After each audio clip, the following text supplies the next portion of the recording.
Yeah. All right. Let's talk about a good team. the Oklahoma City Thunder, probably going to be the number 1 seed in the West. That's a little spoiler for me. How do you feel about the OKC Thunder going into the 2024-2025 NBA season? I loved them last year. Big, physical, shoot really efficiently, have a top 4 player in the world right now with SGA as a leader of their offense, both ends of the floor. Yeah. But then they go out and signed an Alex Caruso and Isaiah Hartenstein over from the Knicks. Caruso, of course, signed from a separate team, but good wing defender, good shooter, and Caruso, big, strong, physical, a vet to show these guys. And Hartenstein is someone that you run everything through SGA. Like, he's one-stop shop. He is the offense. Yep. But Hartenstein can run it from the nail at the free throw line and do a lot of things out of the post. They just didn't have that ability to before. And he takes pressure off of Chet. Chet can go out on the perimeter, be that guy. That is a huge mismatch for teams to face, while Hartenstein can do a lot on his own as well. So I think they vastly upgraded. They've re-signed Isaiah Joe and Aaron Wiggins as well. I love the J-Dub and J-Will, the guys they have there. It's more than SGA, but on how good their top 3 players. And it's an addition by subtraction, really, to bring in Alex Caruso to replace him. But Josh Giddey out of here, where when it comes time for the playoffs, teams can't defend them the same way. Like, they can't keep one guy open, and it helps them a lot when you're playing 4-on-5 basketball and just dare Giddey to shoot because he's terrible at that spot. Yep. They have a true threat in this offense. I love SGA. I love the Thunder. I think this is a team I expect to get to the Western Conference Finals, so that reflects in a different way. You saying they're going to be the 1 seed in the West would not be shocked at all.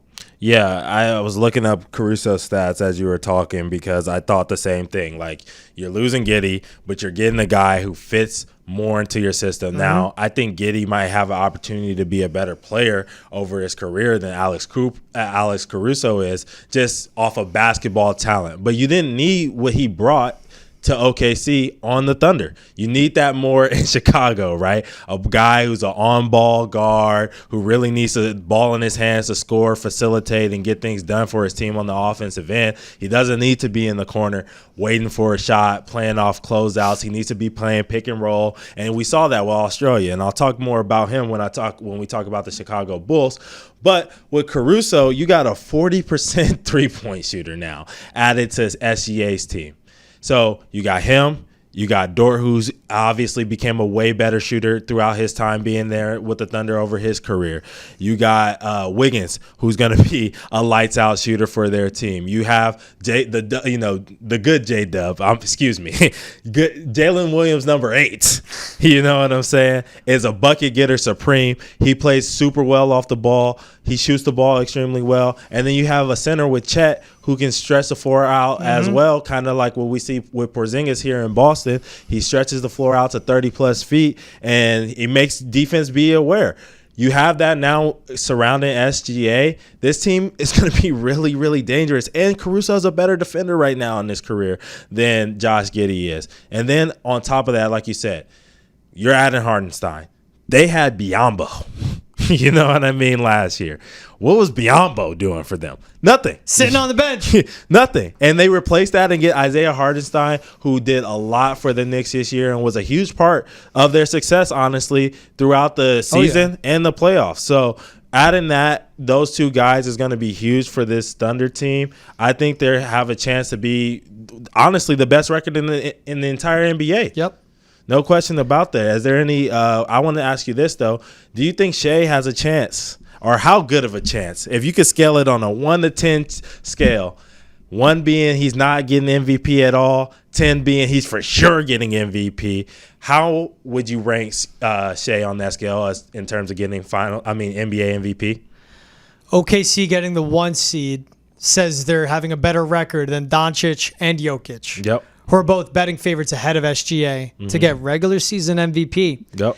And I just think how good his game is getting, how it's evolving, and the better surrounding cast they have him, better spacing, better depth, better everything. Yep. 1 to 10, 10 is basically he got it. So even if I gave him a 9, there's that space to leave open. Yep. I'd go 8.3. 8.3. That's high probability. I mean, this is a guy, you can bet him 6-1 to win league MVP. Yep. But we see what the favorites are. It's Jokic, it's Doncic, it's still Giannis up there too. But I just think it's going to be the MVP is someone that comes out of the West. I just think it's where the better basketball is. And even if you look at the East, like A guy like Tatum, top 7 player, but not going to win MVP. Jaylen Brown, great player, not going to win MVP. Giannis is a good threat. Maybe Jalen Brunson, but I just don't see the Knicks being that 1 seed. I just need a really good regular season team. And I think OKC has the best chance to be a really good regular season team because they added in the offseason. They added and they addressed where they were missing pieces, and there isn't that big loss. Like the Nuggets, roster-wise, like losing a KCP, they're not as good as they once were. When you lose someone who's a great shooter and perimeter guy like KCP. But then the Magic got better because they brought in defense and spacing. And even with the Mavericks, that's one that's up in the air. You bring in Clay. He has to be your 3rd, 4th best player. Playing off of Doncic, how does it help him? The Mavs got better. But the Thunder were so good, and they just got even better. And you talked about the growth of a Dort, of a Williams, and what those guys are. Their top 3 players are still SGA, Jalen Williams, and Chet. Or you could say even Lou Dort, and that how elite a defender he is as well, because of how good this team is. But it's clear cut who their best player is. I like SGA's chances to win MVP a lot. Yeah, I do. I actually would bet it, like you said, plus 550, 6-1. You know, I would depending where you go. Depending on where you go. Yeah, I got it from FanDuel. But yeah. So and I love that real quick. We just see the why you should always look at different books. Where you got a better number for the Jazz wins on FanDuel. I got a better number for SGA MVP over at DraftKings. So yeah, maybe I'll switch it over and I'll go like how you said after this episode and sprinkle a couple of dollars. No, I'm not a betting man, but yeah, I think SGA has a great chance because of all the things that you said. I personally think that they're going to have the best record in the entire NBA next season. I know the West is a tough case, but I think it's going to be some growing pains in Dallas when you figuring out how to play with Clay. I think there's going to be obviously a slowdown for the Nuggets, like you said, because it seems like every year guys keep getting posts off their team. You know, Bruce Brown 2 years ago, now KCP, you know, getting posts off of their team and going to the Orlando Magic. They keep losing guys, and they're not adding much back in the draft, and that worries me for the Denver Nuggets. So I think while those teams are figuring it out, OKC is going to come out They hot. got it solved. And they're going to have it already figured out because 2 plug-and-play guys with Caruso, with Hartenstein, they're going to be ready to go from day one.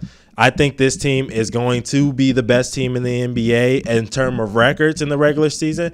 And then on top of that, I think SGA is going to continue to light people up, 30 points a game, and he's going to have more assists because Giddey is gone, so they lost their second facilitator, and they got more shooting.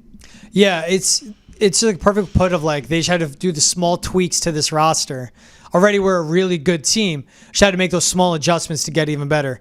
And this is with a Mavericks team coming off an NBA championship run with mileage. Timberwolves will be better. I mean, they drafted well, and obviously Ant-Man, just the confidence goes up. I didn't even think that was possible with him.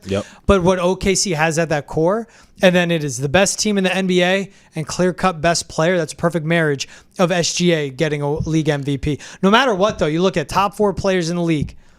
Jokic, Doncic, Giannis, SGA, none of them American-born. Don't forget, Shai is from Canada. He's a Maple Leaf guy, right? Loves his, maple syrup up that way, eh? And it's Tim Hortons. Yeah, Tim Hortons is fire. I'm a big Tim Hortons fan. Dunkin's great, but like you're up there, like Tim Hortons is good too. So we always wonder, like, what's a local chain you go to certain countries? Tim Hortons. That's that good stuff. I take Tim Hortons over Starbucks. Oh, that's a hot take. Oh, yeah. I want to ask you if you have any other hot takes on bets that you would like to take on this team. On the Thunder? Yeah. Ooh. So I kind of, played my cards on that. But 7-1 to win the whole thing. Now, it's also when you look at the number where it's a Celtics plus 295. And the next shortest odds is OKC 7-1. Like, that's a huge line to draw. But second best odds, just 7-1. Now, I would tell you, too, bet the Celtics at plus 295 because they cruised through the regular season. And they cruised through the postseason. And they cruised through the finals to win. It was nuts what they did. They never really faced, like, hard adversity. I know KP going down, all that stuff. So I would bet that Celtics team plus 295. But if you're taking a team out of the West, take the Thunder 7-1. Now, you could fall $1 under and go, I'm going to bet on this team to be a regular season team. SGA MVP 6-1. Those are 2 bets I like with the Thunder of, you're telling me the second most likely team to win the NBA title. 7-1? Yeah. 7-1 right now? I would take that number. Yeah, so on FanDuel, they have one of most regular season wins, and I already talked about how I think they're going to be the best team in the regular season this year because probably KP, we're not getting him back until December, maybe January here in Boston. I think that OKC is going to take advantage of that. You can get them at 5-1 on FanDuel for most regular season wins, and obviously, I think I want to take that because of all the reasons that we stated beforehand. Yeah, think about it. So then it goes into regular season wins 5-1, SGA MVP 6-1. If they get the most wins, SGA very likely to get MVP. Yep. But of course, there's that factor of how much everyone loves Ant-Man, how much and how good Luka has been. Does he take another leap? Yep. Where maybe those T-Wolves or Mavs don't finish with the best record, but they get MVP anyway. Yep. You got options. You believe in this team as a regular season team, 5-1. Yep. And again, that's you bet that, and then regular season concludes, and you go, nice.